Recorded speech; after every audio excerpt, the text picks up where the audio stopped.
ఆదిలాబాద్ జిల్లాలో పోలీస్ శాఖ ఆధ్వర్యంలో మనం 10th మార్చ్ జాబ్ మేళా ఏర్పాటు చేయడం జరుగుతుంది.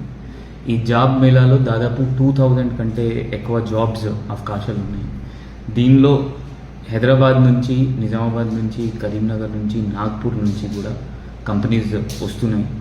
ఆదిలాబాద్ లోకల్ నుంచి కూడా మనం కొంత కంపెనీస్కి పిలిచాము.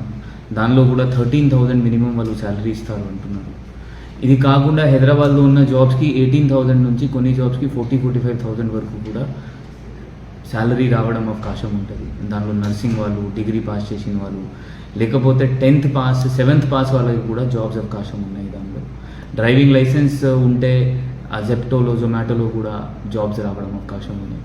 దాదాపు 50 కంటే ఎక్కువ కంపెనీస్ ఇక్కడ ఆదిలాబాద్ మన పోలీస్ హెడ్ క్వార్టర్లో వస్తున్నాయి. దయచేసి అందరు ఎవరెవరు నిరుద్యోగులు ఉన్నారు, అన్ఎంప్లాయిడ్ పీపుల్ ఉన్నారు, వాళ్ళు ఇక్కడ వచ్చి పోలీస్ శాఖ ఆధ్వర్యంలో జరుపుతున్న జాబ్ మేళాకి మీరు ఇది దయచేసి వాడుకోండి. దానికి ఒక లింక్ మనం ఆల్రెడీ పంపడం జరుగుతుంది.